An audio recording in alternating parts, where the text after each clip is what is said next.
are Squawking Dead, a podcast pulverizing episodes of the Walking Dead universe. Sometimes we give you news, sometimes we make you laugh, but most times we go deep. It's been a while since I've said that. I'm your host, David Camion. I was joined by Cosmon09, Rachel Burt. Yup. Yup. Sharon Day, K. Blazy Gardner. Yup. And Bridget. ko-fi.com/punkybrewster. That's PUNKYBRUISETER. I've got the hang of this. Nope. It's gotta be fucking different.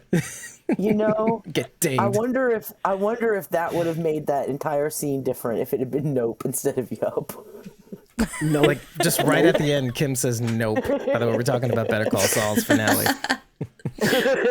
Yep. Yup. Yep. Nope. Nope. Wrong hole.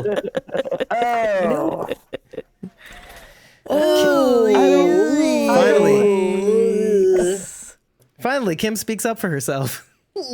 I don't know. Maybe it is the right hole. Boom! Anyway, I think I'll leave this in. Sure, why not? And again, we're talking about Better said. Call Saul's That's what final she episode. said. I think I'll leave this in. Gotcha. All right, good. Ooh. Anyway, we're here to talk about Tales of the Walking Dead, the pilot episode titled Evie and Joe. Evie/Joe, if you want to be an anal son of a bitch. Yup. Yup. The inaugural discussion of Tales of the Walking Dead. Let's start with first impressions on this anthology series, just from a broad 50,000 foot view. Bridget, what did you think about this introduction to this series? I loved it. I'm continuing to love it. And we're not talking about that yet, but I have watched the second episode already, and I do also love that. I've really enjoyed that they've clearly spent a lot of time writing these scripts. They were very well written. The story feels neat and complete, and it does leave like, well, it could go somewhere else, but I don't have to have that. Like, I'm happy now with what I have. Glad they're doing something different. It's exciting.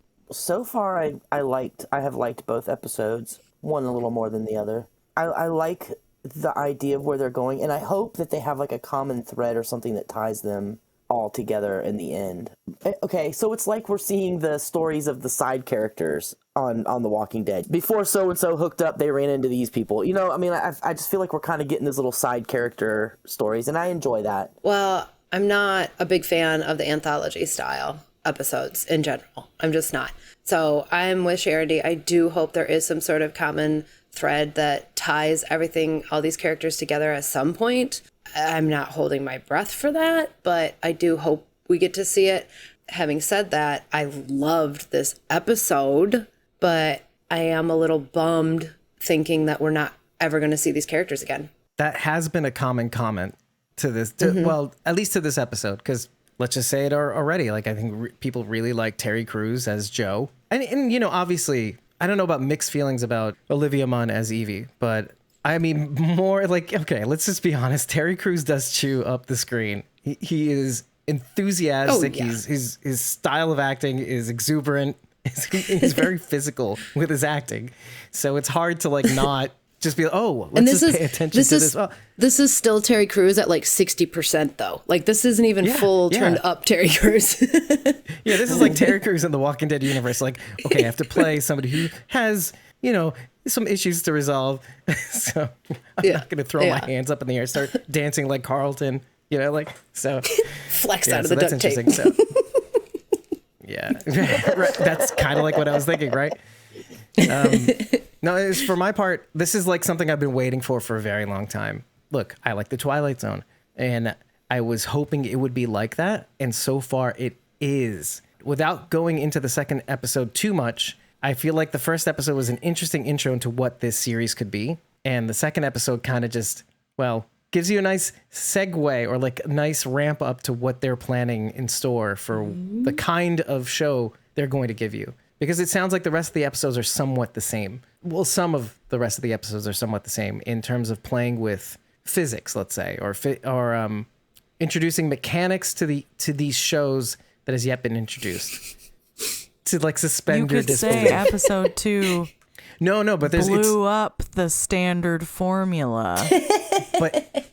but it's more than just episode 2. If you watch the Walking Dead Universe special, they showed us some of the clips from other episodes, and there's hallucinations and just a whole, like, they're leaning into the suspension of disbelief in these anthologies, because I think they have to kind of do that to kind of give you a little bit more, because it's an anthology style series. Not style, it's an anthology series.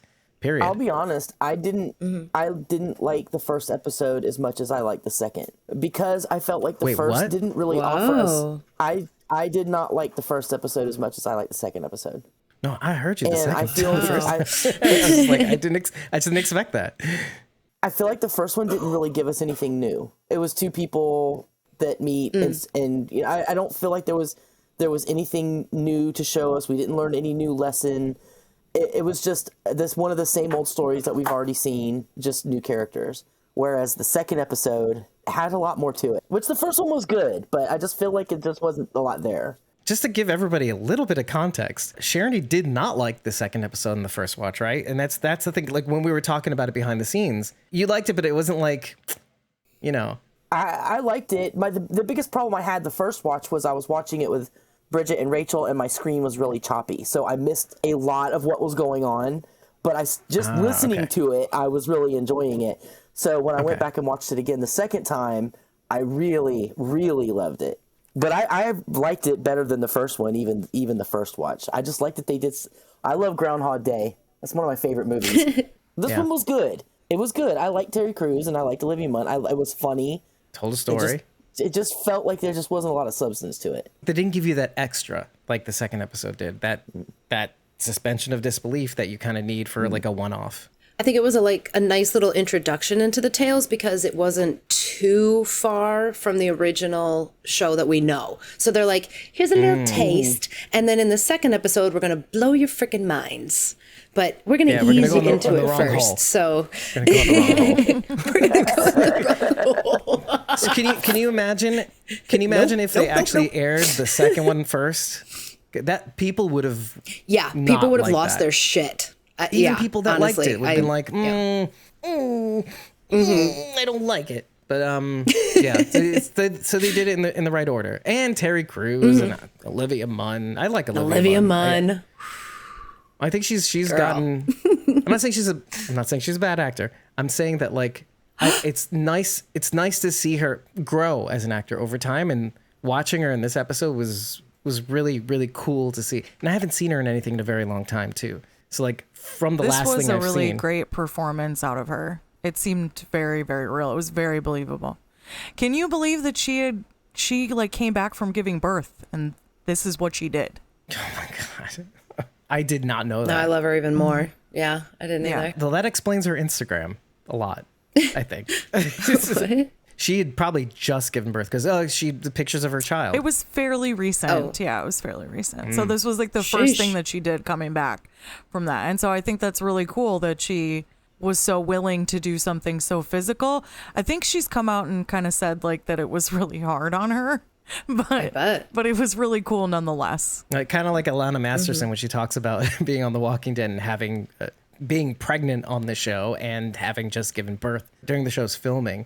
Yeah, she talked a lot about that. You know, being a guy gave me a little window into what that might be like. So yeah, I get it. What I want to actually talk about next actually is something that I had heard about the character of Joe that I don't know was actually explicitly shown or mentioned or talked about during my watch. And maybe this is something we can all hive mind on. And that was the connection to Sasha and Tyrese. I mean, the only thing I could think of is the Ohio connection. The fact that they were in Ohio, possibly.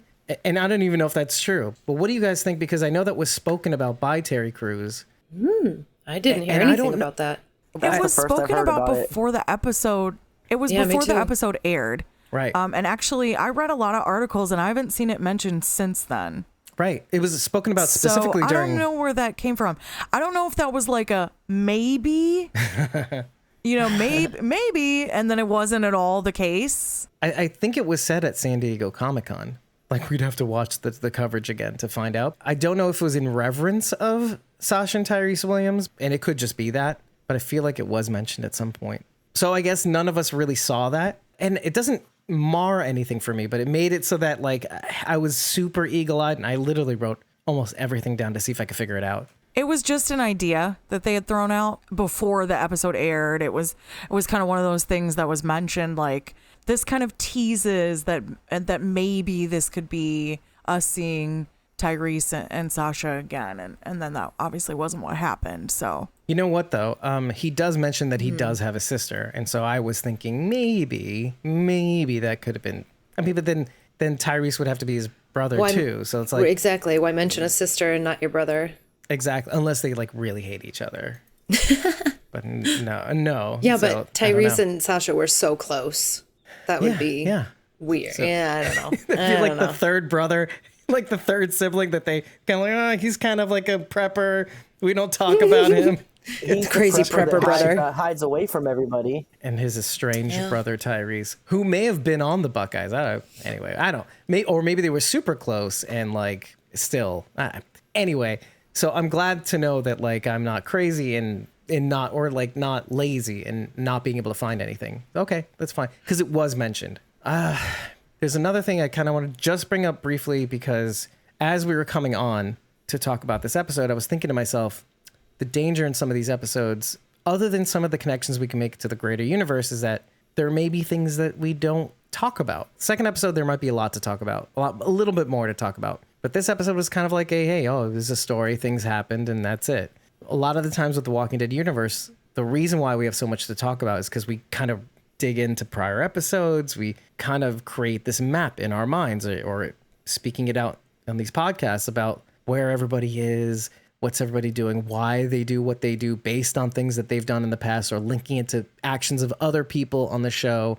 But since these are one-offs, which is probably like why we all want some sort of thread that connects these one-offs to one another. Because I was thinking as I was watching the second episode, I'm like, wouldn't it be cool like if there was a thread, maybe even, it doesn't have to be in all the episodes, but like maybe like in the third or fourth or fifth episode, or maybe even sixth, that kind of like, oh, there's Joe's bike in this episode. Like, do you know what I mean? Like something even as simple as that. Joe's bike is in a scene somewhere, or the helmet, or like we see the dude who steals Joe's bike. Yeah, or even like a scene. Yeah, like we could even see like a scene that we saw in one episode from the point of view of other characters in another episode, or something like that. Like that'd be cool. This is my brain as I'm watching. I know the connection. Skipper is related to Tabitha. Yes. Tabitha was a goat, and Skipper was a lamb. A sheep. Here I bring you a lamb amongst the wolves. They were raised on the same farm together. That did not look like Eastman. Came from the same place. Just to be clear. just putting it out there. There's that guy who's like wiry, and there's Eastman who is not. Hey, man, this was judge Eastman before, in the beginning. Yeah, right, like a year into it. Yeah, the apocalypse takes it out of you. He had nothing to do but sit around and eat cheese. That's right. It's all that test batches of cheese really got to him. Oh God, wrong hole. So I do have a theory on something that connects all of them, and actually, there's two sides. I don't want to get too heavy into it because I don't want to ruin anything for episode 2, but one, and you can guess this based off the clip. One of the clips that we were shown on the Talking Dead special for this, in preparation for this, one of the clips was, I cannot remember the character's name, but it's the hallucination one. Right. And I thought Jesse T. Usher character. Yes. I thought, man, that's really interesting, and that's really unusual for this. I mean, it's not, because we've seen hallucinations before, but that to me signified, obviously there's some sort of mental illness concept there, and we're seeing that in these other episodes. And so that to me is one theme that's tying through. And then another thing is unlikely duos that are forced to connect.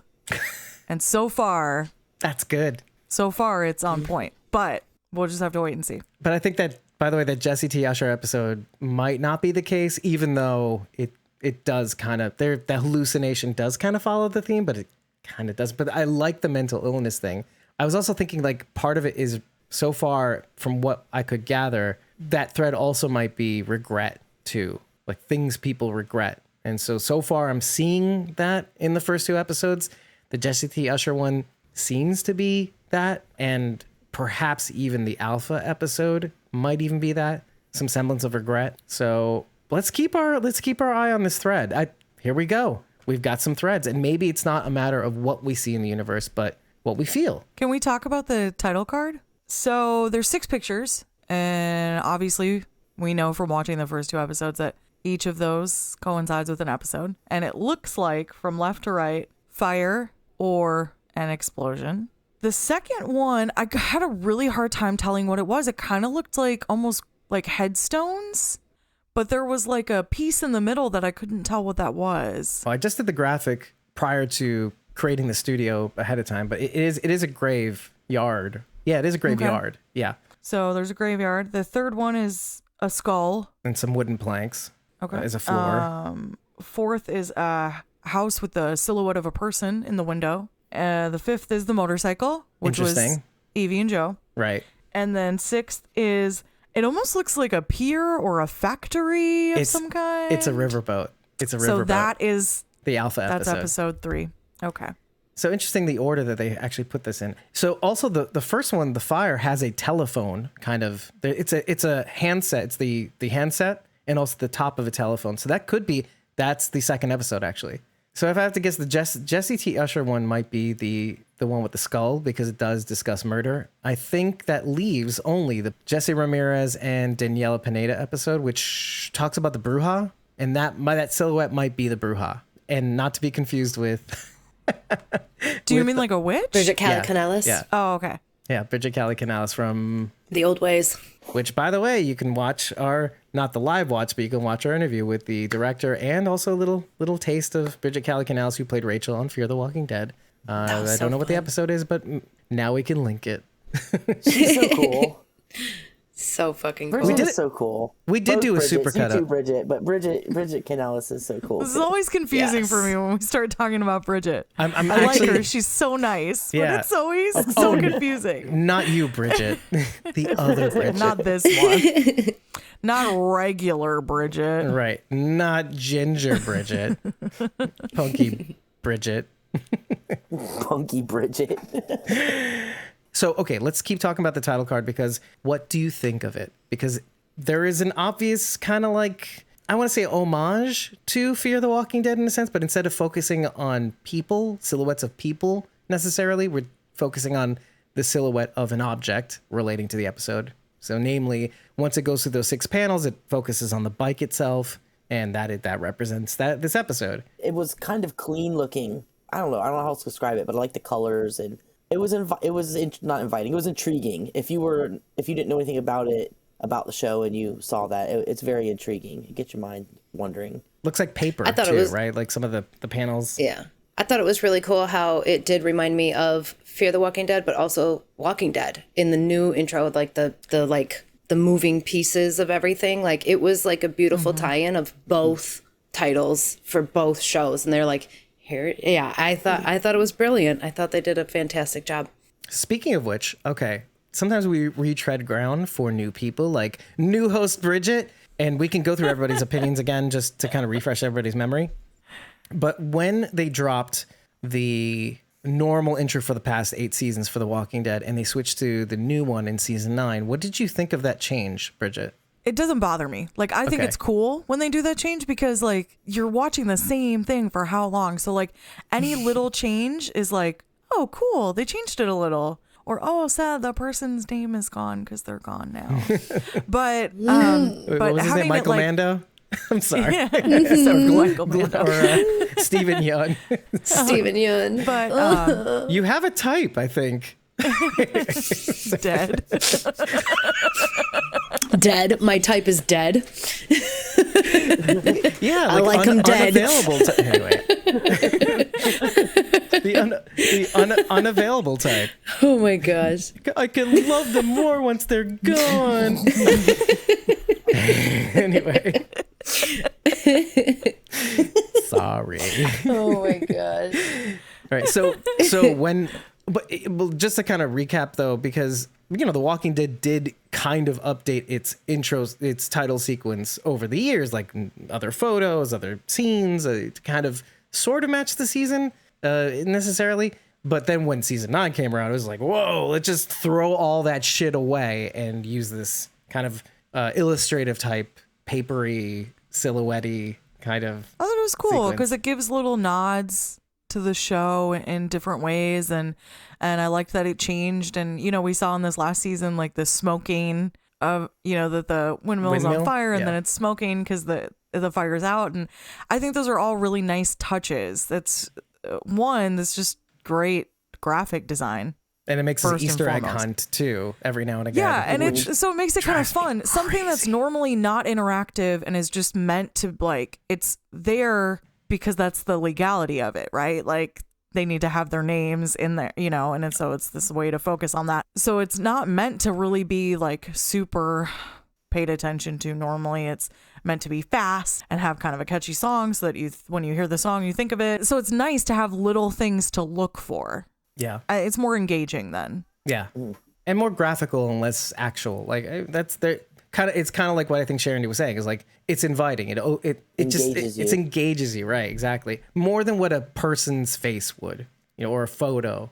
That was what they did with Game of Thrones with the title sequence. Every episode they would change it up and show you where you were going to be in that episode. If you were going to be in Winterfell and King's Landing, then that was what you would see on the screen. They changed it up all the time. This football team from Iowa? Anyway. Oh my, that was hilarious. That was so great. He was like, huh? Nothing else got his attention, huh? Nice segue. Yeah. She also said he really likes the football. Like it wasn't football. It was Are you okay, Rich? Really got me. Someone's windows are getting washed. Oh my goodness. The football. Yeah. It's like the Facebook or like the Instagram. It's the really Google. It's the craziest is like how I can catch myself doing that. I was like, oh, we're doing great on the TikTok. Bam! Suddenly you're old. The TikTok.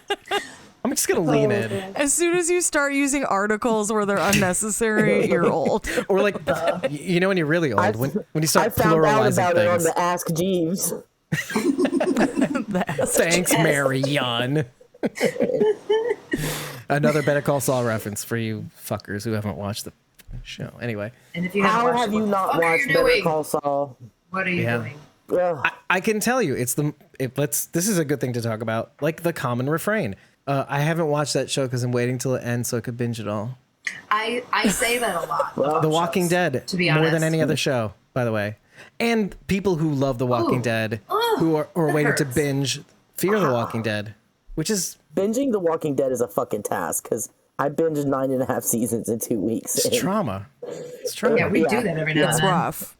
But I have to say, like, there's something about watching it week to week that just gives you that experience that you don't get otherwise. And maybe I'm old school and because I think delayed gratification is a good thing and people should experience it. There's something about that experience of waiting. It hits different though, because I don't know. It's to just dovetail different. off of the way we watched the last 2 episodes of Better Call Saul. You guys watched it week to week, and I watched them back to back. And honestly, the way you guys reacted to these episodes, like, oh, my heart hurts. I didn't have that because I watched the 2 episodes back to back, and so there was it was like seamless. It continued where it left off, more or less. You didn't suffer with dead inside Kim for an entire week. Exactly. I hated it. I was so upset over Kim for a week that I just couldn't. Yup. Yeah. It was. There we go. It was horrible. It was really hard, but just think of how deeply that made you enjoy the final episode then. Absolutely. I didn't have that. Right? It just I don't know. It just gives you an experience that you're not going to get otherwise. It's like waiting for the punchline. That line you straddle from setup to punchline. Like if you can extend it as long as possible, so when it finally gets to that part, it hits hard. Yeah, you feel it that much Rachel cries. Everybody cries. I mean, I cried a little bit, but not as much as I probably would have had I watched week to week. But Rachel doesn't cry. She's dead inside. Dave is looking at Rachel. She says, crying. Ponderously. Really? We're going there? I can't even say that. Rachel. Everyone has seen me cry. Everyone has seen me cry. Anyways, so, but kind of going back, well, I mean, to sort of segue into Tales of the Walking Dead, you don't have that here. And I think Tales almost becomes a solution to that problem in a sense where it's okay if you binge this series. There's not going to be as much of a through line, if any at all. We don't know yet so far, even though we've watched the first 2 episodes, not really much of one, if any at all. So it just seems to be where TV seems to be going. Way to bring this full circle, Dave, because it's just like the shows on Idiocracy. Is that what we're going to get to eventually? Is the nut cracking show? President Camacho? On Idiocracy? Or you just remember it's just people getting kicked in the nuts over and over again. Out my balls. Out my nuts. But isn't that a concern though?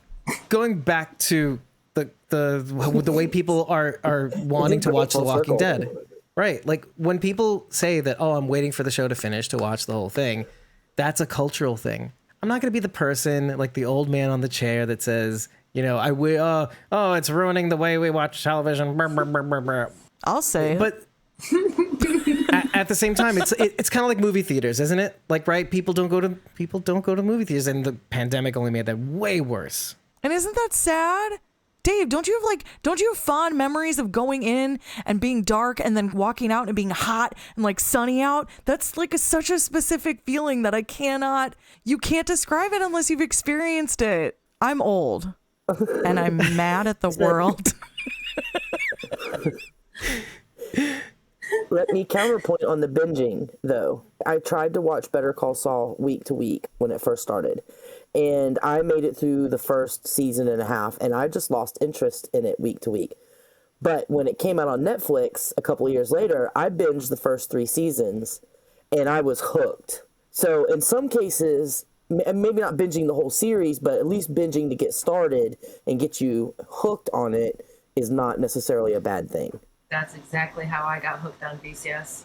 And that's kind of why I'm not going to be that person on the chair, because I think we've all watched Netflix series, original series, etc. They're designed so that you binge them. They are serial. Yeah, I've binged a lot of shows. I'm just grumpy this and large old, arc. and I want people to be like I am. No, that's not Bridget, how this world works. Bridget, I totally agree with you though. There are some movies, especially movies, that you have to watch on the big screen. It's a completely different experience. Like you said, like you go into a theater and it's all dark and the screen just takes over the whole room, and you can really immerse yourself in this story that you're watching.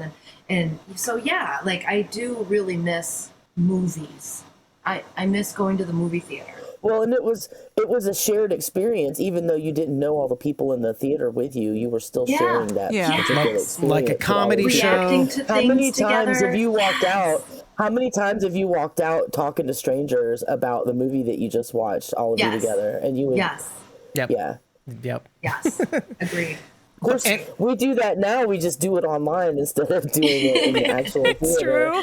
It's and true. just go on Twitter and tell everybody about it. And not to side tangent even more, but like I even noticed that, look, it's the reason why Joe was able to survive as long as he did. Like, it's one thing if you watch a game over and over again, but like when you have your dog with you, I mean, it becomes bearable. Even watching Sprung by myself didn't feel like, okay, I just know that if Evelyn was right next to me, we'd be dying with laughter. But like by yourself, you sound crazy laughing out loud.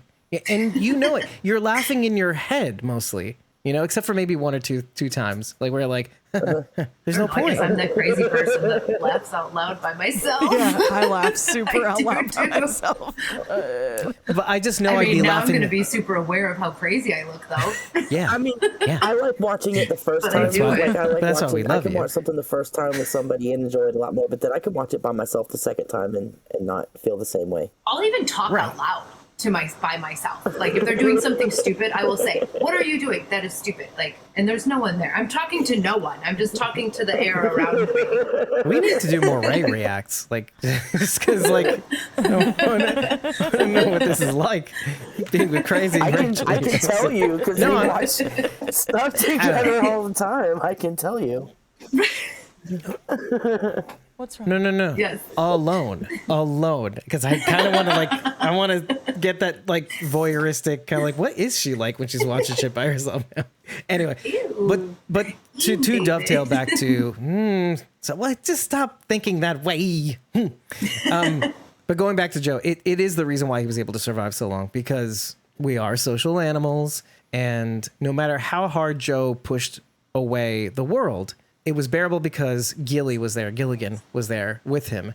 And once he was gone, all that went out the window. But the reason why he pushes the world away is because he was paranoid about the end. Like, it wasn't for any other reason but the episode of The Shelter. So an episode that we talked about in the Twilight Zone a lot has been The Shelter. It kind of dips into the whole idea of how people act in a crisis situation or in a hysteria situation. The beginning starts out, everybody's all friends. They're celebrating a birthday party. It starts out with, for he's a jolly good fellow. And it's about the guy who has the shelter. As soon as the air raid signs hit, he goes to his shelter with his family. And then the others at the party, they're all complaining because they weren't as crazy as he was. He was the one who built the shelter. And that's the express reason why he does this. It's an express reason why he pushes away the world. Because he knows the end is coming and he needs to be prepared, and he's pushing people away so that he doesn't have to deal with that mentality, that behavior. He was prepared, so far prepared that he was preparing for that worst case scenario of the people he loves wanting to get into his shelter, which when you get to the end, you should be scared. It's the reason why she actually turns out to be super crazy, which makes me ask the question, because she was in contact with her husband, with all these other people, and I'll get to some of the bigger questions later, but like, the reason why she goes crazy is because she didn't do that. People were banging on her shelter door. She heard the screams. The music was the only thing to sort of let the screams go out, but then she admits like, oh, I still hear the screams because I'm fucking crazy. So the question I have to ask you, like, it's like this really catch-22. Like, he did all that so that he could survive, but he never really had a life because of it. So who's better off in this scenario? Sandra or Joe? I mean... Well... One is a serial killer and the other isn't. Well, they both survive. Survival is paramount, guys. Also, I'm inclined to believe that Sandra was a little crazy before the world ended. Just saying. I don't know. Just judging by the chats. And then again, that brings up another issue, right? Because we think we know somebody through the internet, podcasts notwithstanding, and meeting in person finally. But we think we know somebody, but then we finally meet them in person. And some of us do have like an online persona as opposed to when we see each other and be with each other in person. Some of us act differently than we do in person than we do online. So that could be a factor as well. Maybe she was crazy. Maybe she never had a husband. Maybe she killed her husband. That was the bigger question. I was kind of thinking that. I mean, I was thinking this chick was crazy already. Right. So did she kill her own husband? Because she says he didn't make it. Oh, no. Actually, he passed before. He passed. Maybe she was luring. Yeah, he passed before the apocalypse. The apocalypse. Let me tell you something. That's some serious Gus Fring underground bunkerism going on down there. Like, did she have a team of Germans come and build that shit? Because that was some super engineered fucking bunkers going on. Concrete, yeah. So she says in the chats, her husband would be so angry with her if he knew that she got the upgraded to the platinum bunker. So she paid someone to install that. And then right after that, he passed. And so then I was like, maybe he was like, you ain't spending my money on a platinum bunker. And then she was like, I already did. And also stop, you're annoying me. Stabby, stab. Also, stabbed. Well, it's in text format, so that's why. Asterisk, stab. The caption. Asterisk. Stab my husband. Asterisk. I love you. You should be scared. Maybe she was dotting the I. She dotted the I all right. It would have been really cool if she would have said instead of platinum, like the Ziegler shelter, like so, like, like the German engineered. They got to do more of these tie-ins, folks. Come on. I'm writing cool. I write this show. Why don't we keep going with this? Because what I was wondering about for like the longest time, I was like, what is dot the I? Why is his screen name dot the I? Cross. But I kind of want to ask you guys. He's crossing his T's and dotting his I's. Dot the I. Okay, cool. I didn't think of that, to be honest with you. But then at the end of the thing, he mentions that I wanted to give you a proper Buckeye. I bet he did. But what are Buckeyes? We're just getting some more Ohio there with Toledo and the Commonwealth and Primrose and Deanna. All roads lead to Ohio. It is appearing that way. I mean, in terms / Michigan. In terms of connections to the greater universe, that's the big one. But is there anything in this episode that indicates anything relating to the Commonwealth? And that's the thing. Like, you were waiting for it. I mean, come on. We were all kind of waiting for it a little bit. To be fair, at the very beginning in the bunker, you see a sign that says days since the whole world blew the game. 402. And it was only 402 days. So we're only, I think, a little over a year. A year and change. I think someone said it would have been around the time that Rick and them were at the prison. Yeah. Does that seem right? Yeah, Yeah. because say it was a month in when Lori got pregnant, so 10 months until Judith was born, so say 14 months if it's a year and a few, a little over a year, so 14 months. Judith would still be a little bitty baby. So, yeah, prison right around around when they were at the prison or leaving the prison. Wouldn't it be interesting if 402 days later, that's when Judith was born? Give Lori a couple more months, to seal the deal. It was only 2 months until Rick came back. Yeah, so about 2. I mean, Yeah, there you go. yeah, fucking Lori. Hey, I know. I'm like a Lori defender. Ugh. You Lori I'm apologist. a Lori apologist. You are alone in that. I'm a friend. Lori cuck. You are alone in that. He's a simp. I'm for a Lori Lori. simp. You.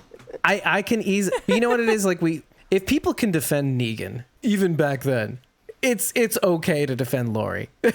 It's fine. It's fine. Lori's Or Lori's the Shane. worst. Like, I know that, like, after so much time, people can defend Shane. Oh, I love only, Shane. But only after, but his actions and etc. After so much time, yes. After so much did time, one bad Negan, thing. yes. But then going back, but right out of the gate, no. And I don't know. I mean, after so much time studying these people on The Walking Dead, I get Lori. I understand why she was the way she was. It wasn't crazy to me. I didn't think she was crazy. I just thought she was a two-faced, horrible shrew. It's complicated. I hate her less now than I did initially. I still don't like her. Yeah, because we get but exposed to all it's sorts like of people. I've softened to her. Yeah. I mean, but we get exposed to all sorts of people. So, like, it just, I'm not saying Lori is crazy. I'm like, it doesn't seem so crazy for one to be like, okay, all right. It's all right. I get it. People express, and well, it kind of goes back to Sandra too, like in a sense too, like what happened to her. Let's assume she didn't kill her own husband for getting in her face about the bunker. What happened to her with all the people screaming and begging to go back into her shelter and her having to deal with that, and then actually somebody getting in was traumatic for her, and it may have changed her, which is why I think of Joe sometimes, because of how he purposefully made it so that situation would not happen. So like I often think about like what it would have been like for Joe had he not done that. And like, would that have changed him? He could have easily been Sandra had he not traumatized himself. He is a coward, but that helped him survive. Because so one thing that I was thinking about throughout this entire watch was how different they play Joe and Evie at first. Joe was normal, but he pushed people away because he was a prepper. He was like, I'm convinced the world's going to end, and in order to prepare myself, not only do I have to build a shelter, I have to push people away so that people won't beg for the shelter when it happens. Sandra is exactly like him, and the only difference is that she didn't do it. She didn't go to those lengths that he did to push people away, to the point where, like, okay, in the beginning, he's reading the book after Gilligan because he has nobody else. And he's reading in the book, we should meet up IRL. And he's like, yeah, but to that extent, he doesn't want to get into that. So in a sense, he was her in present times. He was that much like not wanting to meet people, even people he has a connection with, to avoid that situation. And yet when he finally meets her, she is like him in the past. She's like, no, fuck you. That's my shelter. So do you get what I'm saying? There's so much like, and then you meet Evie and it's like, they couldn't be more different. But at the end of the day, they both got their start when the apocalypse happened, you know, their real start, like Daryl Dixon and like, like a lot of the people in the Walking Dead universe, like, oh, I was dysfunctional. Eugene. I mean, you know, Eugene. Took him a while. Nick Clark. Exactly. Let's talk about Gilligan for a hot second because people are going to feel differently about this than others. And I kind of want to hail back to when we saw Rufus on Fear the Walking Dead die and how affected I was by that. And I think it was because of how many times we saw him in the universe, like how many episodes he was in. So I got to be attached with him. I didn't feel the same way about Gilly so much. I felt for Joe more than anything else. But I loved Gilly. In 3 minutes, I loved him so dearly. I was watching with Rachel, and right at the time when Gilly got killed, Dennis started talking to me, so I was looking away. I didn't see that part, and Rachel was like, "Please don't turn around! Please don't turn around! Please don't turn around!" So I totally missed that part, and then when I rewatched it today, I just skipped that part because I don't want to see it. Well, yeah, you don't really get to see it, but it was enough. I don't even want to know. Yeah. I don't even want to know. No, as soon as I'll say this because we don't have to talk about it, but I just want to say he did technically die saving his owner. That's true. And that's just like so beautiful and sweet. I'm going to cry. Oh. Because it's just such a trait of dogs. And that's like, it's just so touching. It's for like a split second, but he was protecting his owner, and that's just so beautiful. And it's like, this is all delivered within like 3.5 minutes or whatever, this connection that you get to this character and his pet. And it's just like, that's such great writing. So that's I great wonder writing. if he named him Gilligan because he was stranded on an island alone with him. He was the island unto himself. Because I just put it together that they named the sheep, goat, Skipper. Yeah, Skipper. exactly. So Gilligan and Skipper. I mean, even his shirt at one point, the polo shirt, it's obviously a nod to the Buckeyes, but it looked kind of like Gilligan's, that big ass red shirt that Gilligan would wear, that long sleeve. So but I want to kind of take that further because on my second watch, okay, they did some interesting world building to kind of hyper accelerate, hopefully for most people, the connection he has with Gilligan. And that's, he wears the Doberman pajama pants. He has a Doberman mailbox. And there was one other thing too that I saw, if I remember right. Those were the two big things, but I think the fact that Gilligan was obviously getting older. Yeah. And like, even though he peed in the bed, it wasn't like anger. It was like, oh, Gilligan. Like he was just like he's like, it's okay to get older. Yeah. Like that was just so sweet. There was such a strong connection there, and it was built so quickly. Yeah. Yeah. You know, they're watching the game together, and you could tell that was like their routine. Dog people are going to get it a hell of a lot faster than non-dog people. Yeah. That's fair. Yeah. I'm just like, That's fair. you know, for me, but I'm pulling all the references, be like, oh, this is how tight their connection is. He's the only person he like allowed to get into his inner circle. He had a picture of him on his bike. That too. Okay. Okay. That'll the do other it for one. me. I mean, I could look at my notes, but I wrote too many. It's like, you know what it is when you think you don't have a lot to talk about, then you feel the need to write everything almost. Like, not everything, but like, you know, like you're taking notes for class kind of thing. You're like, okay, remember this, remember that. And then this happened. Right. And then this Wolverines / Factory Boys. Yeah, Flint, Michigan. Right, obviously. Anyway, so, no, seriously, that's my notes. Taking it a little bit further, though, second watch.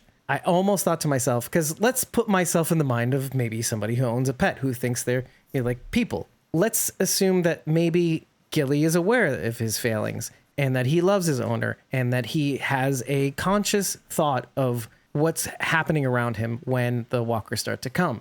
Joe says to Gilly, hey, stop that. You're going to draw more of them. And he keeps barking. And then not only that, defends his owner, let's say, but I almost thought, okay, not just defending his owner. He's there when he's reading the book, the book of chats. So I almost think that Gilligan knows this is the end for him, and then almost like, hey, buddy, I'm not going to go out just defending you. I'm going out so that you can find other people, because you need to find other people. It can't just be me. You need to start living.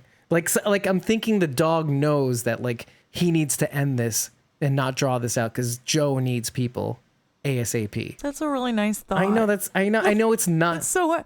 That's like sad, but it's nice. Yeah, that's the sacrifice that I think Gilligan makes more than anything else. And I wrote that in my notes. It's not something I just thought up now. I'm like, it's so sweet to think about. I actually looked up, I tried to, and I don't know if I was that successful because not a lot came up when I did look this up. But I actually looked up the expression, may your next life be blessed, which you'd think I'd be able to find more. So I took out the may your and just next life be blessed. I think it's a common like Hindu saying, like kind of like maybe one would say in yoga circles.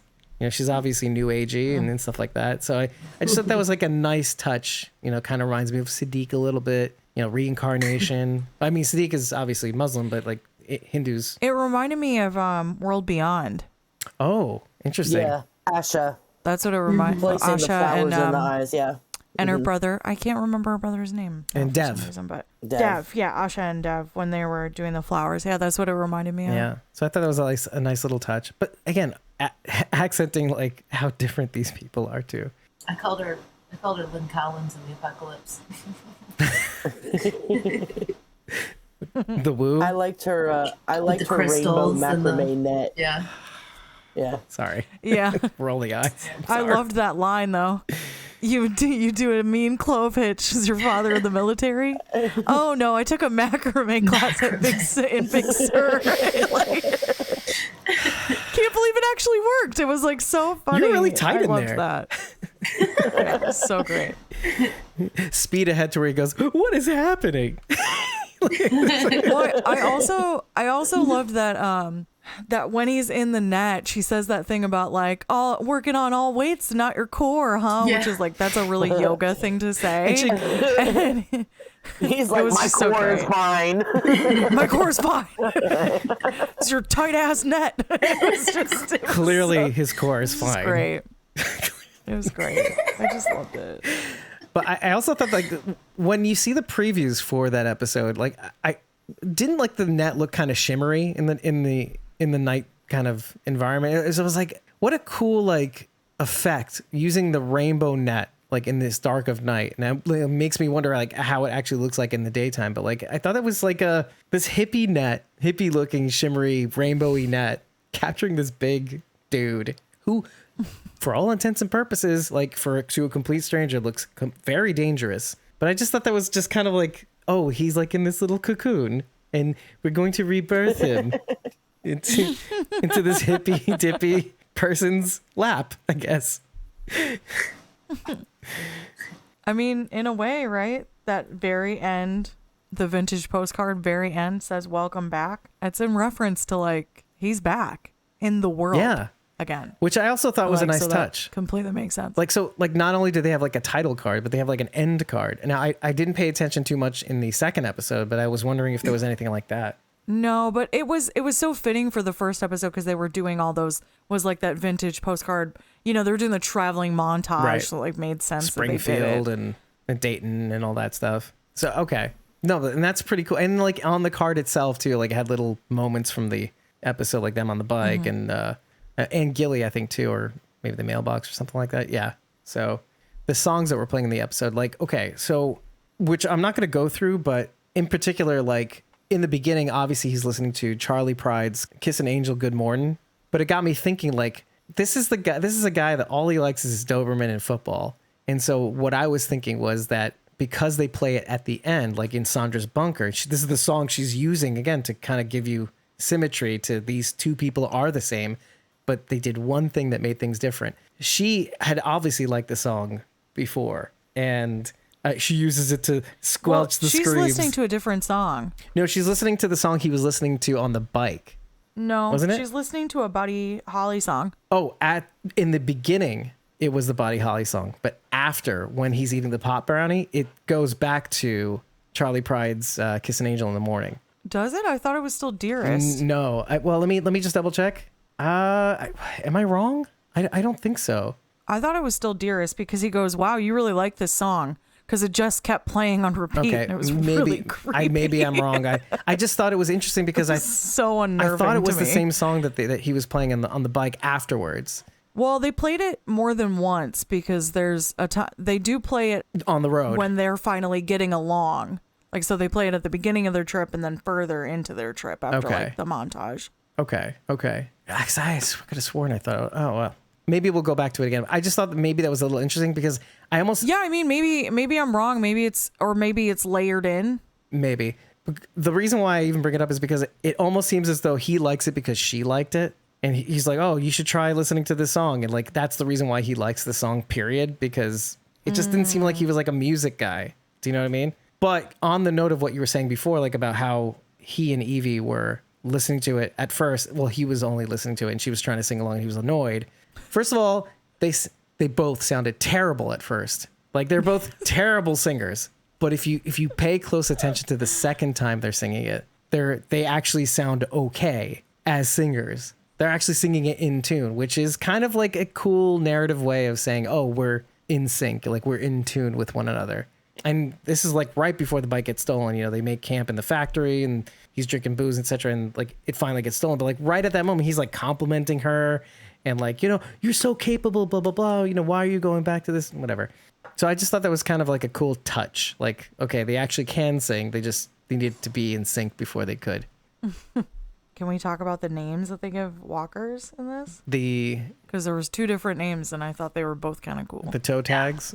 I like. Let's start with the toe tags. Toe tags. Toe tags, which I really liked. I thought that was really clever. Yep.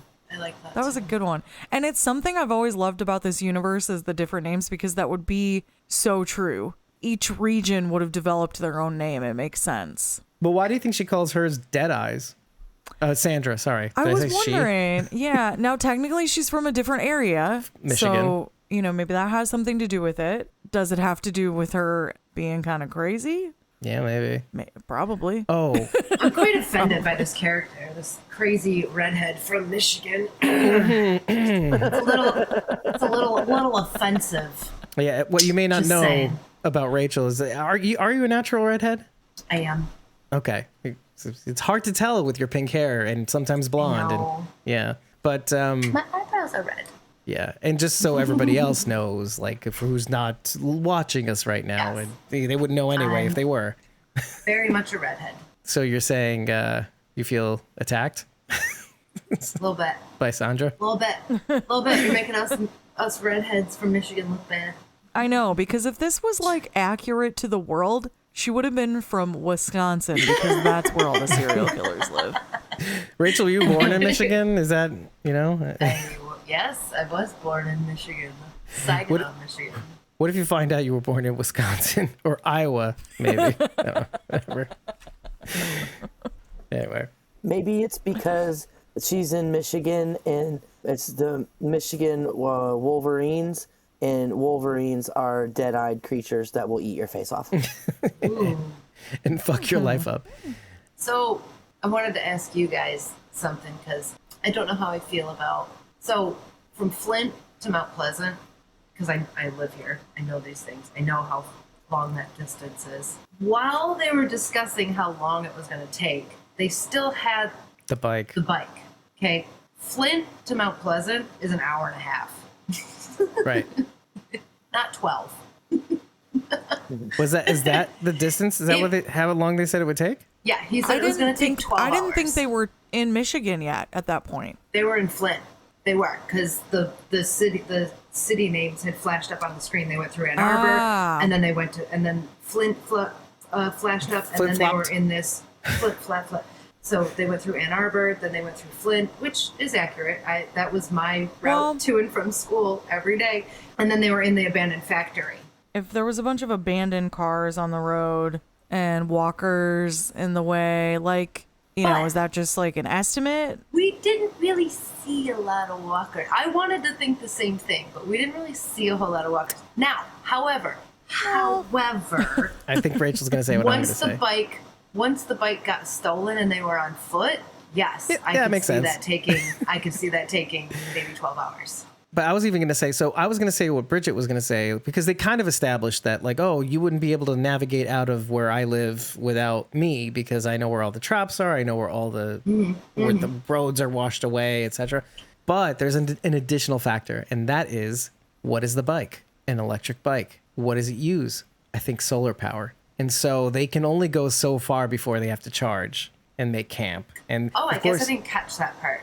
yeah. Okay. So That makes sense. What shows- That That does makes make sense. sense. what shows the solar panels a lot more clearly is actually the graphic, not the actual bike. Because when you're looking at the bike, you're not paying attention to the fucking bike as much. You're looking at Terry Crews. Again, he's chewing up the screen.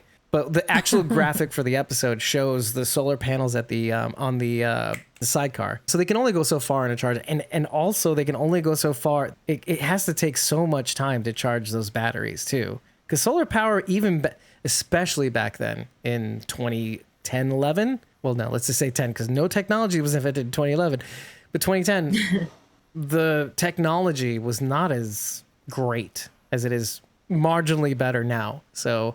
So there's all that too. So of course it's going to take 12 hours. They can only go maybe 1 hour, 2 hours at a time, possibly. I know he had a lot of batteries, but again, charge time. This is why I needed to talk it through. Yeah, no, I Because get I'm it. like, Well, yeah, I didn't pick up on that at all. So good call, Dave. Yeah.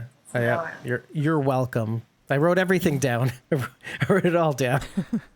He wrote the show. That's why he knows. I was in the writer's room and I said, that's wrong. Rachel's going to call me out on that. Oh, let's make the bike electric so that he wouldn't call me out There you as go. much. That's wrong. Rachel's gonna call me out.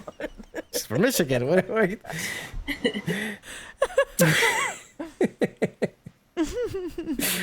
I was going to talk about something. Oh, okay. So there was a little interesting foreshadowing when they get attacked in that circle, when Evie and Joe, and they, which establishes their trust, right? In the midst of that attack, they see a walker with its heart missing, right?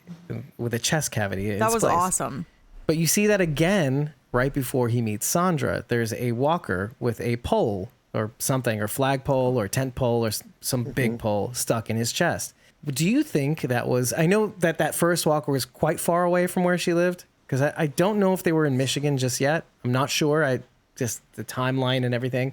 Do you think it was her cutting people's hearts out? That's what I was thinking, that it was a bit of foreshadowing. She's not going to keep the walker down there too. So, she's probably going to throw the dead body over the thing outside in the whatever. And, we've known walkers to follow long distances after a while. You're like, oh shit, that walker was from that episode there in the prison. What is it doing out here in Virginia? Anyway, so I thought it was like a little bit of foreshadowing, because obviously Joe is at the final stroke. Well, Sandra is like aiming for the cleaver for the chest, and which hits the crystal. So, but Sharon looks like she has to say something. I was just found it interesting that you said the circle and then it built their trust, because if you think about episode 2, what is the name of the company that Circle of Trust. Let's just say that out loud. Circle of Trust, here now and always, or whatever that was. Which also, I'm just going to say this out loud, since now that it's open, the genie has been uncorked. One of the production companies, I forget what it is exactly, but it's called Circle of Confusion.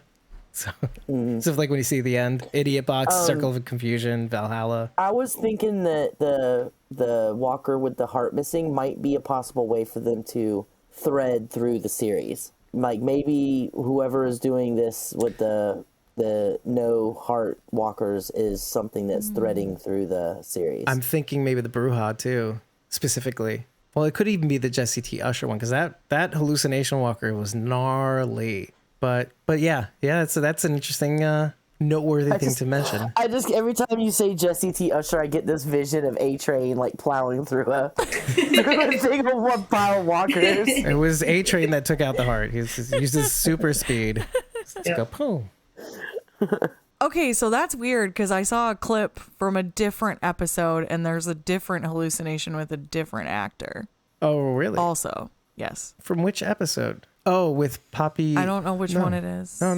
I don't know what it'd be. Oh, maybe with Poppy Lou. It's a woman. Yeah, Poppy Lou. It's a woman, but no, because the promo for her is where she's running away. like doing, yeah, right? Yeah. So it's not that one. Okay. It's a different one. But anyway, Oh, okay. I digress. Okay. So there are a few of us who actually have had edibles. And one of the things I was wondering was, damn, that edible worked fast. Yeah. Oh, Right? Thinking that too.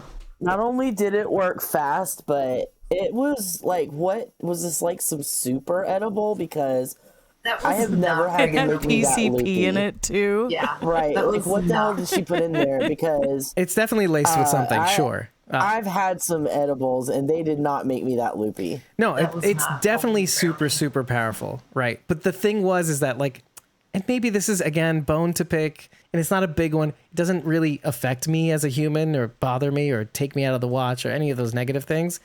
But that second watch, I'm like, wait a minute, that's an edible. Edibles are notoriously take a long time to take effect. Unless we're seeing it from Joe's perspective and it kind of was fucking up his perception Of time, which that happens Yeah. to. I'm terrible like with edibles, Did he even though even they're finish it? no, No, he just a ate few about That's half the of it. other. Yeah, that was the yeah. other thing. well, well. I mean, I don't know. Like, Trust me, you don't need to finish it. Yeah, that was a huge brownie too, and you don't even need not to get people. halfway. Not everyone has to finish it. I could tell you horror stories, man. Holy fuck. I mean, I wouldn't know. I wouldn't know. I would know. I'm assuming, having never experienced this before. Based on what I've seen on guessing. television, Hold up, Bridget. Tell him the truth. No. I can't. I don't know who watches this podcast. Good point. Anyway, Oh wait, so I'm in Michigan. It's legal. yeah, I think the cat's out of the bag, Bridget. I did it.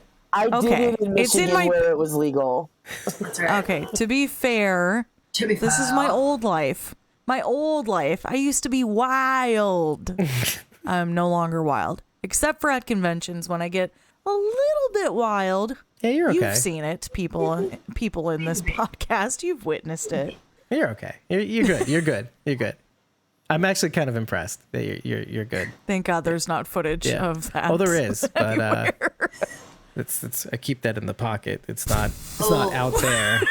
It's in the pocket. I'm kidding. Oh no, not that footage. The footage. Never tit mind. sweat? Okay. Anyway, She ain't watching this podcast, and you know she ain't watching this podcast. But let's not put that well, out there. her friends certainly aren't. Yeah, bitches. You nosy bitch. I have to say that line actually caught me off guard. Oh yeah. It Like shocked I me. was so surprised by the intensity, and it's not like because so much of Joe was Terry Crews, right? Like fun and like kind of goofy. Like it was him, kind of, Kind of. But that I wasn't ready for it. It actually, the first watch I was like doing something when that line came up, and it jerked me out of what I was doing. Am I and was watching like, the same show? Whoa. Trev, is that you? I was like, what's happening? Trevor, are you Terry Crews? No, but so the question to really ask, because I can see this being a question. Did it jar you enough to kind of like make you think, oh, does it take you out of the moment, or does it take you out of the reality they're trying to establish? Because you could easily see No, it. not at all. Okay. Not at all. Like, I mean, it was jarring in the fact that it was like such an unexpected emotion, but it felt so genuine. So it shook me out of like, because I think we were in the car and I was watching it in the car on my phone, which was a horrible way to watch it. And so Yeah. So when that happened, I was like, I don't trying to use every possible minute of my day. I wasn't driving. I wasn't driving. Okay. Let me clarify. I was Okay. not driving. That's what okay, good. Thank you. I was in the passenger seat. I was not driving. So yeah, so I it kind of like brought me back, because sometimes I'll like kind of daze off while I'm watching something and like kind of lose focus, and that How dare you. that really brought me back into it. So no, it wasn't jarring in a bad way by any means. Right. Like it wasn't like I'm trying to find the right words. Like it wasn't jarring to the point where it's like, oh, this isn't the character, or like this doesn't seem aligned it was like- with the character. I was like, oh bullshit. wow, this is like he's He's really intense. Because, I mean, it was weird. She just grabbed his bag and started going through, and she's like, you want me to trust you, don't you? And it's like, I'd be mad. I get it. I get I'd be it. like, dude. No, and especially when she's going through something so personal. Right. Like, might as well have been his diary. But she makes a really good point. Why don't you want me to go through there? What, are your friends waiting for me up the road? Like, I mean, this is the world they live in, though. You know, we have seen that happen. which So Sandra says also, by the way. It's a nice definitely mirror to Sandra, too, because she says, oh, I don't believe you. You have people waiting for, to take my shit. And then Evie shows up. So That was another jarring moment in that episode, too. When she's like, you're here for my bunker or whatever. He's like, no, I want you.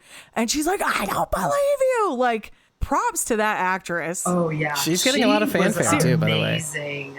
Ooh, she was wears amazing. crazy pants well. Yeah, total props. I forget, I don't have her name now, but it'll be in the blog or something. And she's like, people are loving the actress too. Like, 'cause she's been posting a lot of like behind the scenes stuff, like pictures of Skipper. I don't know what the real name of the lamb is. Skipper. She goes, this is the real star of the show. She put lamb on the screen and it's cute. No, I kind of want to go back to the dead eyes though too, because I at the end of my notes I wrote dead eyes instead of buck eyes, and like if and then if you dot the eye, they're no longer dead eyes. So like there's like actual eye there, whatever. So that was kind of cool that they were playing with the names and everything. Whatever. I also did something really stupid because they were talking about Tom. Tom is Sandra's husband. Steven is Evie's separated husband. And I was trying to like see if there were any other Gilligan's Island references too, because I kind of want them to keep going. But like I looked up the original names, and by the way, the skipper's name is something crazy so no, there is no connection. Their real names on the show are really just bananas, and not names real people have. To be honest with you, if you look it up, I'll put that in the blog too. I don't give a shit. Aiden, you got a lot of work to do. So They dropped 3 F-bombs in this episode. 3! That was crazy. times they are changing, right? I know, right? It was nuts. But it's like, I couldn't believe it. But AMC's doing fucking great too. I mean, yeah. I'm just thinking about it now. Like AMC is not really beholden to like a lot of the same or any of the same types of restraints that public television has. So like I'm thinking to myself, well, yeah, they're a cable network. Yeah, like so why is that even a thing? I guess still. Yeah, I don't know.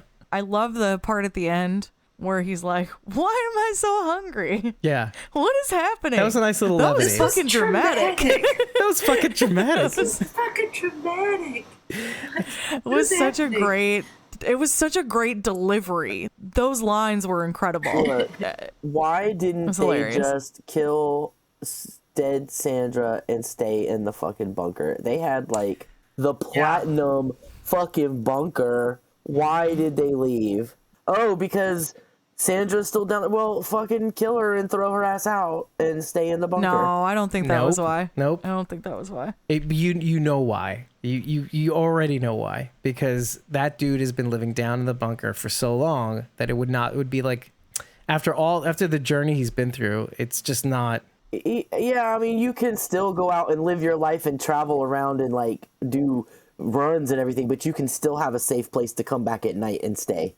You know, you can still go out and be adventurous, but it's nice to have a place to come back to that is safe where you can get some rest. Very secure place. I get Yes. that. I just think that like it would be like anti the character for him to do that at this point, because I think the whole point of him going through this journey was to actually start living and to kind of go back to sheltering in.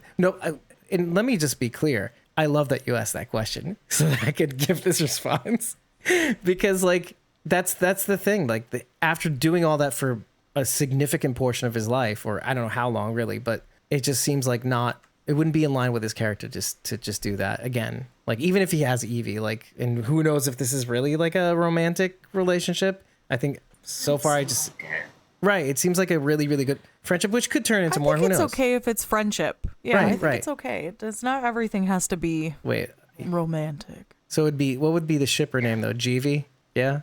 Anyway, whatever. Hashtag Jeevee forever. And I don't care what people think. Ask Jeevee. Ask Jeevee. Ask Jeevee. Yeah. Jeevy, and I'll attack you online if you say otherwise. Anyway, but I'll attack you as a person. as a person in the world, the actual world. We're making fun of Carol's. Anyway, so in case you weren't picking up on my jive. He said it wasn't clear. Yeah, sorry. But yeah, I mean, I just can't see them. I can't see him sheltering in place. Do you know what I mean? Like, I just can't see it. I think he needs to be a part of the big, beautiful worlds he's talking about. Like the world that allowed them to become the person that they denied themselves. Or when she was describing herself, she was describing how like, I just, I tried to be a part of the world, but it wasn't until it fell that I could be a part of the world, even though it wasn't around people. And I think that's beautiful. Like, I love things like that, like in this universe where like Daryl can be like super capable after being like not really prior to the apocalypse, kind of being like a low expected, kind of like a Jimmy McGill character, like, neglected, overlooked, oh, dumb redneck kind of. That's all you Carol, are. who was meek and yeah, and yeah, mousy, and she's like queen of everything now. It's incredible. Yeah.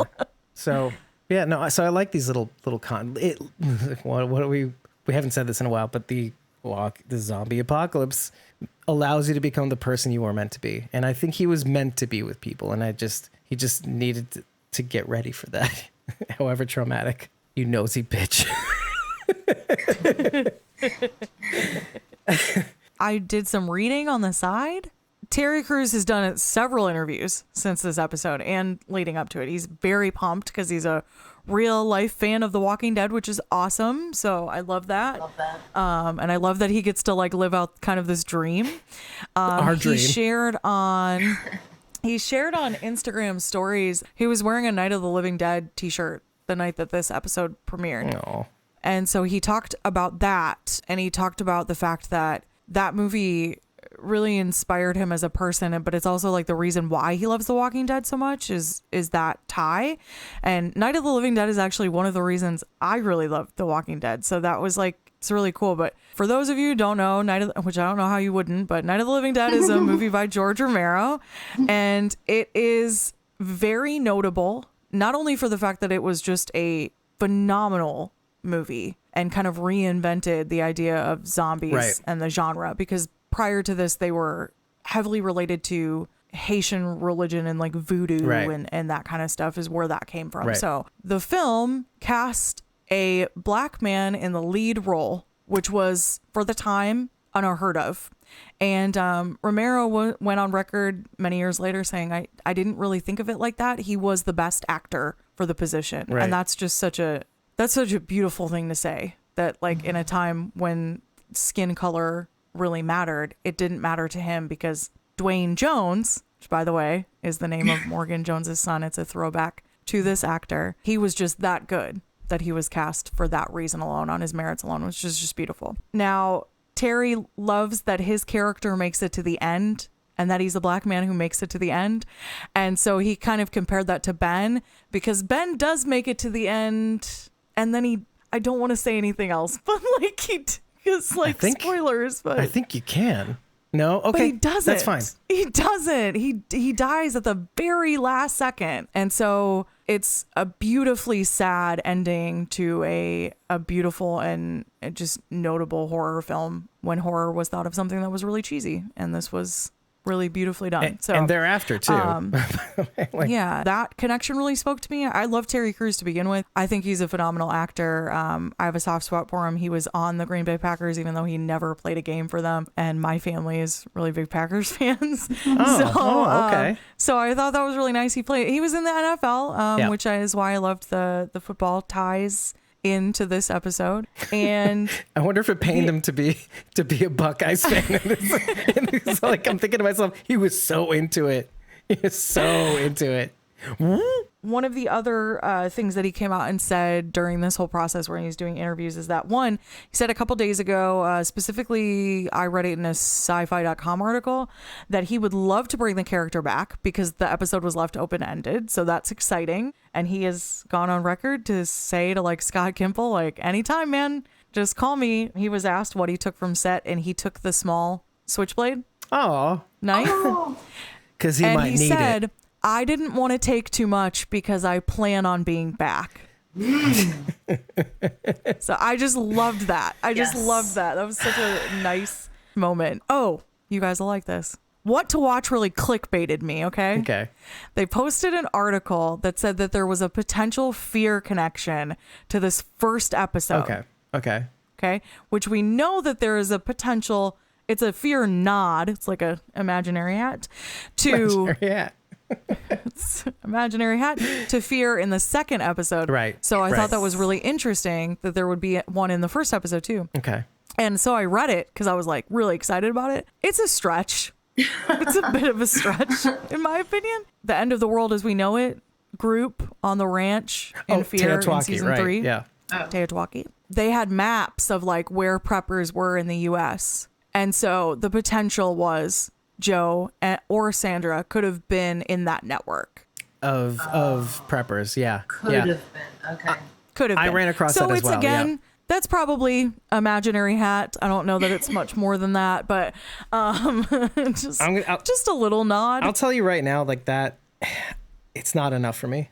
It's not. I think just the preppers in general would be a better, like more of a connection. Like maybe they weren't on the map, but just that they had mentioned or talked about preppers, and now we're seeing preppers in action. Like that, I'm okay with that loose connection. Yeah. And I mean, if we're seeing 2 nods to Fear, and now obviously episode 3 will be a nod to Walking Dead, very clearly. There's a direct connection there. Which one's episode 3? Is that? Oh, that's the Lydia Alpha episode, right? Alpha.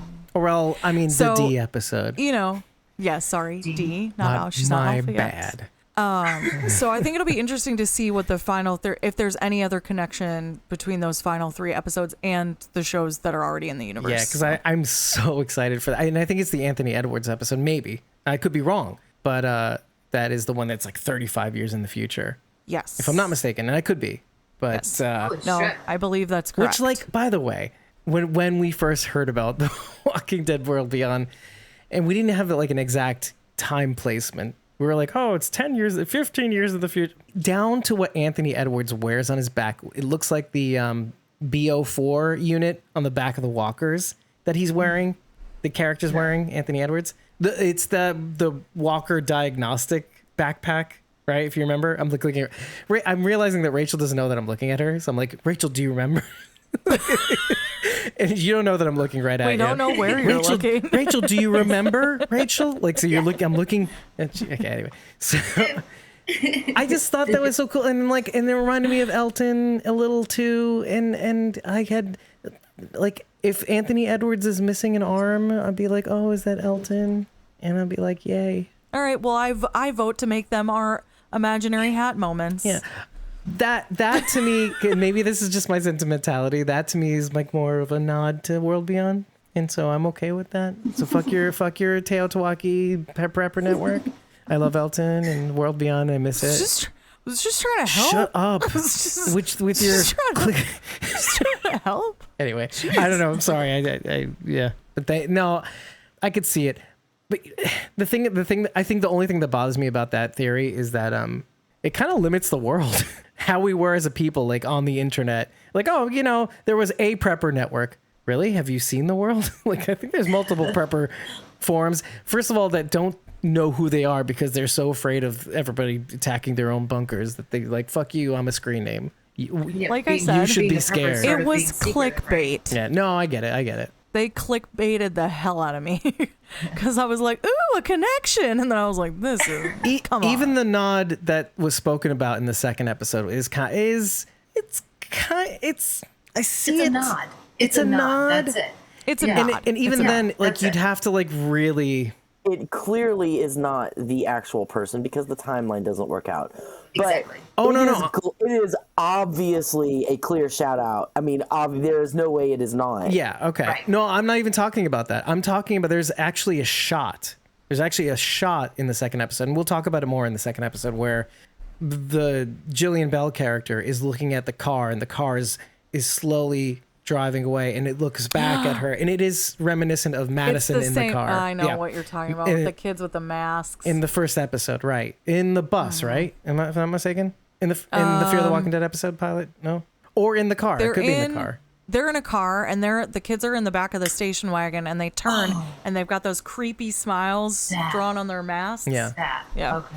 You're right. That is very similar. The style, the way that they shot Yeah, it. how they swept tend to- across. But save that sweet liquid gold for the next episode. Exactly. So without further ado, I think we'll call this one a night. But thank you, Bridget, for those 3 nuggets. I love it. Filled out this episode quite nicely. But if you like what you heard, head over to ratethispodcast.com/squawkingdead. 5 stars and an eggplant is all we need to know that you love us. Yes, 5 stars and an eggplant. We need those 5 stars. But the eggplant is not necessary, but it's kind of funny.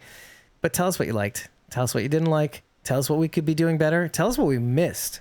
But remember to tell us after every episode. It really does matter. And if you want to be involved in this podcast and how it shapes out, you could be here in the chat telling us all the things that you thought were cool, because this is your podcast. It's technically ours, but it's ours. I want everybody who hated Tales number 2 but loved In Dreams to come and tell me why. Challenge. Everybody feels attacked right now because I like In Dreams. The challenge. And I like the second episode. Yes. Then what you need to do is make sure to head over to ko-fi.com, create a free account, and just follow us at ko-fi.com/squawkingdead. You don't have to buy us a coffee for 30 days of supporter-backed content. You don't have to join a membership tier for as little as $1 a month. You just have to follow. It costs nothing to do so, and it keeps you in the know as to what we're doing in the background, because we don't post this stuff on social media. The reason why? It's just too much shit, okay? You don't need to know about it. This is for people who want to know when we record it, who want to know when we drop our unedited episode recordings, who want to know if we're doing anything cool behind the scenes that, you know, the folks who really want to be involved in this podcast want to know about. So make sure to do that. I've been your host, David Cameo, and I was joined by Cosmom's Aaron I, Rachel Burt, Sharon D, aka Blazy Gardner, and Bridget. ko-fi.com/Punky Brewster. That's PONKYBRUISETER. Yeah, how about that? Yeah, you like that? Hey, you got pretty good at that. Yeah, I know. You get into a groove, and it's like, yeah, it's like music. Just so you know, before I made this very long username, I actually once joked with Sharon D that I was gonna make my name like so long, so you would have to say it out loud. I remember that we recorded that. Like, it was gonna be like, Dave, screw you, and you telling me that I needed a Ko-fi account, and it changed everything. So take care, everybody. We'll see you actually very soon. Hopefully doing a collab on the second episode. We're going to finalize that. And that's why you need to follow us at ko-fi.com/squawkingdead, because sometimes we do cool things with other people. So take care, everybody. We'll see you in the next one. And I hope you're enjoying these episodes, because we're going to do it anyway. We're going to keep doing it, so it doesn't matter. Go fuck yourselves. Good night and goodbye. And we'll see you very soon.